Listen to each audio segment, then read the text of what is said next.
If your child keeps getting sick over and over and you feel like you're trapped in that cycle where school, home, going to the doctor, staying home from school, I want you to know that you're absolutely not alone.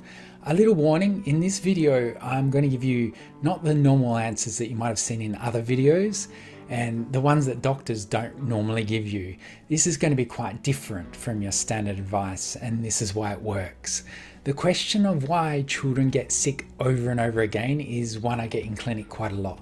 Now, the child that comes to me gets cold, seems to improve, goes back to kindy or school, and then within days they're sick again. More mucus, more coughing, more disturbed sleep, more days off, and more worry, of course, for you, and more frustration as well, not knowing what's going on. And after a while, parents start to ask, why is this happening? Is there something wrong with my child's immune system? Is there something wrong with them?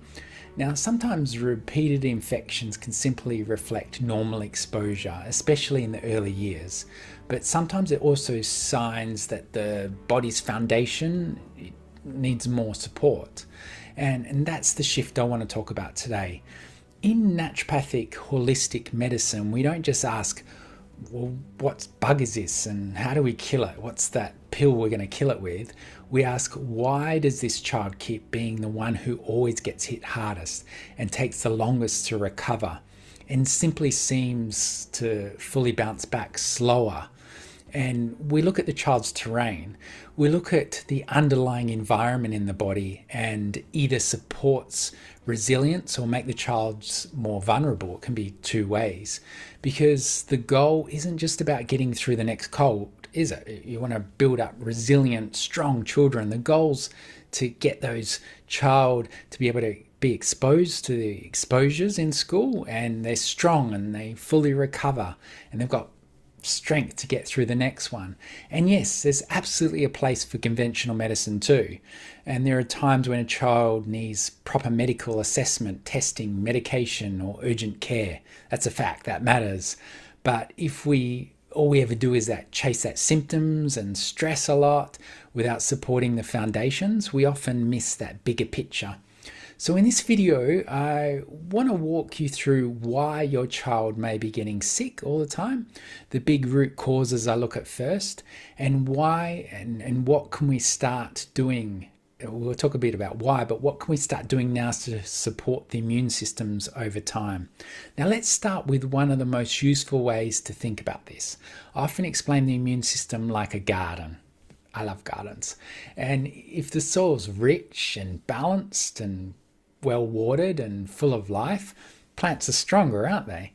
And they're not invincible, but they're more resilient and they can cope better with stress. Now, they recover faster as well. Now, weeds are less likely to take over in those gardens, but if the soil is depleted, compacted, dry, low minerals and out of balance, you get what I'm saying, everything struggles. The weeds take hold more easily, the plants are weaker, and the whole system becomes vulnerable. Your child's body is very similar. The bugs are everywhere. Viruses, bacteria, environmental triggers, stresses.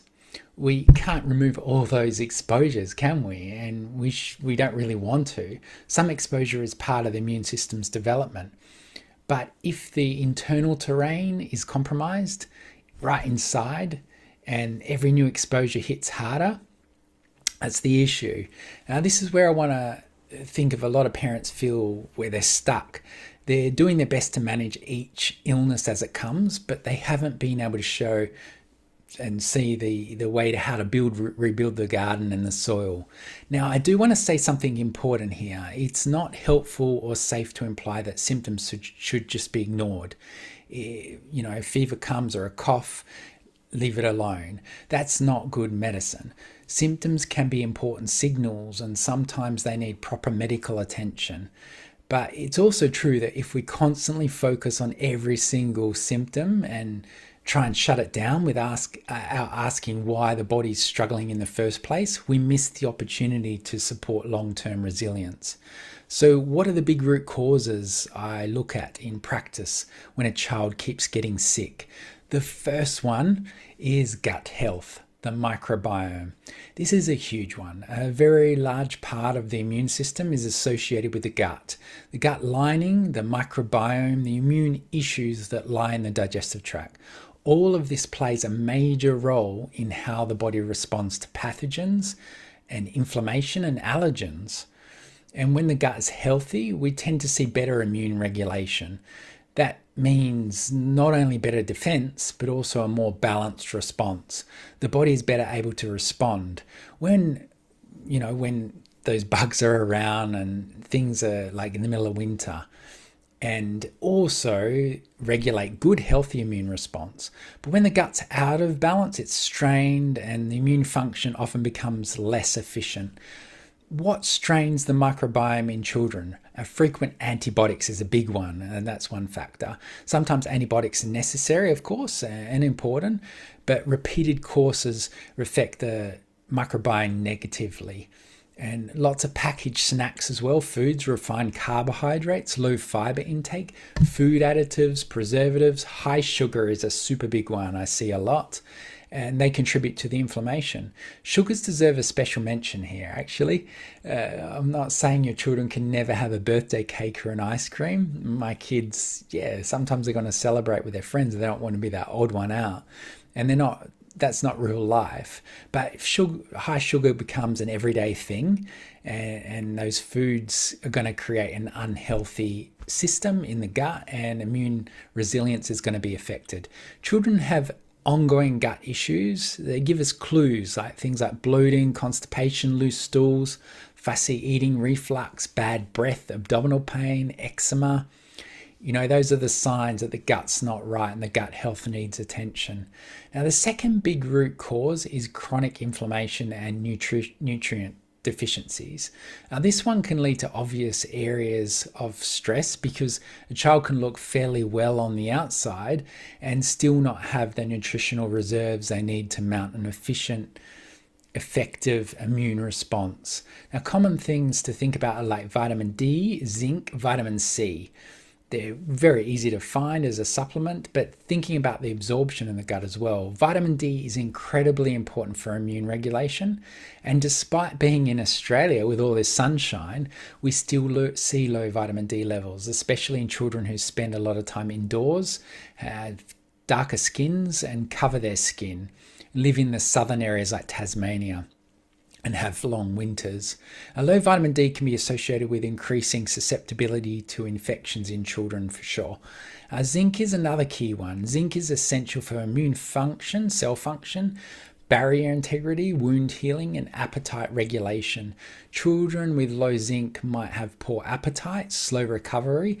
They get these white marks on their nails sometimes, and they're going to have lower immune function. Now, vitamin C as well, this nutrient's concentrated in immune cells and plays a role in antioxidant defense and tissue repair as well. Now, kids who eat very few fruit and vegetables who undergo chronic stress, they might not be getting enough. We burn through a lot in stress. Now, this doesn't mean that every child needs a handful of supplements either, and don't take this as a message to just bombarding them with supplements. More is not always better. Sometimes the answer is food first. Sometimes it's testing, although supplements can be helpful for therapeutic dose. Sometimes short-term supplementation with practitioner guidance is useful. The point is the deficiencies are common and they're often overlooked and they're very relevant. The third major area is the nervous system in children. This one surprises parents of the patients. And my child is not stressed, but children experience stress too. There's just different ways of expressing it as well. It could be subtle, cumulative stress, busy schedules, artificial light, sensory overload, food, family tension, deficiencies as well. It can be a lot of things. When the nervous system is constantly in a low-grade fight or flight state, the body diverts the energy towards immediate survival function rather than healthy immune system. Now, over time, this can impair digestion as well. There's a gut-brain connection, disturbed sleep, and the microbiome is disrupted. and the healthy immune regulation doesn't happen.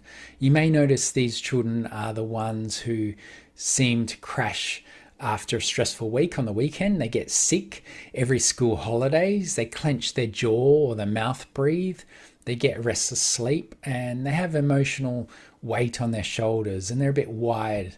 The body doesn't separate systems the way we do. Gut, immune system, nervous system, sleep, nutrition, environment. They're all in constant conversation with each other. So if we want to shift from constant intervention to real prevention, what do we focus on? First, we've really got to focus on the foundation, which is nutrition. And I mean nutrition as information. Now, every meal is giving your body signals. Either we're building tissue, supporting repair, feeding microbiome, and providing the raw materials for immune defense, or we're doing the opposite. For children who are always sick, I focus on foods that are actually nourishing the mucosa immune system, and they're nutrient dense. What do I mean by that? The mucosa immune system is the immune protection that lines the nose, throat line, and lungs and digestive tract. Now, these surfaces are your children's frontline barriers. They're the first line of defense. And if they're dry, inflamed, irritated, nutritionally undersupported, your child becomes more vulnerable. There's not enough protective barrier. Practical examples include slow cooked meats, bone broths, wonderful. And if you eat them as a family, eggs if tolerated, fish, yogurt, kefir sometimes, and colourful, bright fruit and vegetables, kiwis, berries, citrus, pumpkin seeds, legumes. I can go on about all the different colours. Now also I think about protein as well. A lot of children who eat snacks all day, they're under eating protein. And they eat a lot of refined foods and the carbohydrates. Protein matters for immune cells, tissue repair, growth, and stable energy, those amino acids in the proteins. Hydration as well matters. Parents don't realize that. Sometimes they're running around all day and they don't drink enough. Dry mucus as well, that contributes to that.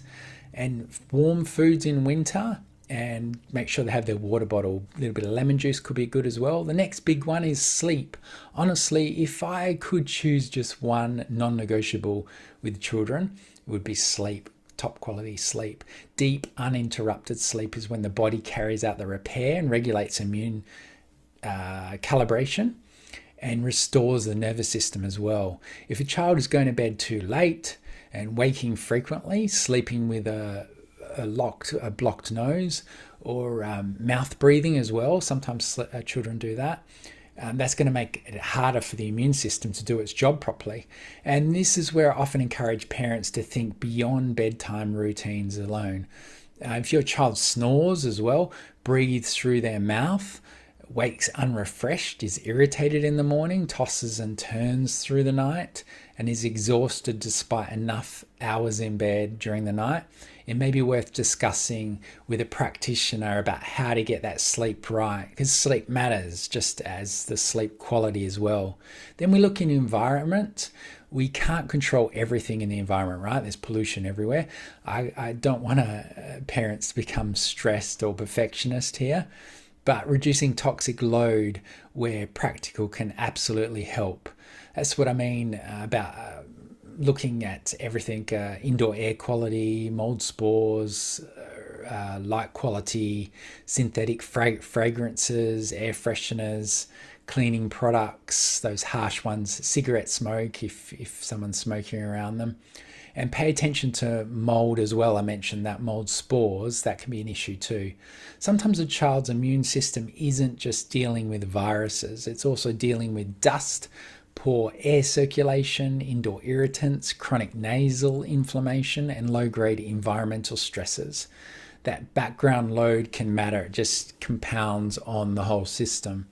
Now, I want to come to something really important, and that's how we as parents respond to the symptoms showing up. Now, one of the most empowering things you can do is shift from panic to observation. So not just focusing, but taking a breath, looking at the 50,000 foot view, not dismissing or not neglecting, just observation. Ask yourself what's actually happening. Is my child bright-eyed, drinking, still playing, just a bit mucusy? Or are they lethargic, listless, struggling to breathe, not drinking or not themselves? You're the parent and you're really wise, and you're the best person to judge there. Is this normally a normal cold pattern, or is it escalating? Are they recovering between illness, or they're never really getting back to baseline? This is such an important skill, because when parents learn to observe rather than catastrophize, they make better decisions. It takes a skill. Probably by the second, third child, you've got it down pat. And by becoming more able to recognize that progression and what it is, will make things easier. And of course, if your child has difficulty breathing, signs of dehydration, persistent high fever, unusual drowsiness, severe pain or rashes, and you feel like definitely there's something wrong, you have to investigate that further. You've got to seek medical care for sure. Trust your instincts and get your child assessed if those things are happening. The final piece is I want to leave you with is building a robust immune system is a long game. It's not a quick fix. There's rarely a magic powder or a single supplement or a herb that will solve recurrent infections. But the good news is that there are a lot that can help over time. Better food, better sleep, consistent nutritional support, and a healthier gut, fewer inflammatory drivers as well. They're going to help your child. And yes, that can feel slow and frustrating, but if you stick with the long game, you'll see them skyrocket over time, and that's really exciting to see. I love it when I see children thrive. Now, the children who used to catch everything still get exposed, and then they just recover faster. The children who used to end up with every cold dragging on, they just recover, and they're still running around when they're sick as well. And that's what we want, isn't it? So if your child keeps getting sick over and over, and you're trying to think in terms of what infections they may have today, start asking the deeper questions. How is their gut? How is their sleep? Are they sleeping okay and restful? Are they eating? What are they eating? Are they getting the right nutrients they need? What is their stress load like? What is the environment around them doing to them? And you're not powerless here. You're the primary guardian of your child's health. You're number one, and you've got that intuition inside. And that's what matters, helping them get better. If this video has been helpful, I'd love you to tell me in the comments, or like, subscribe.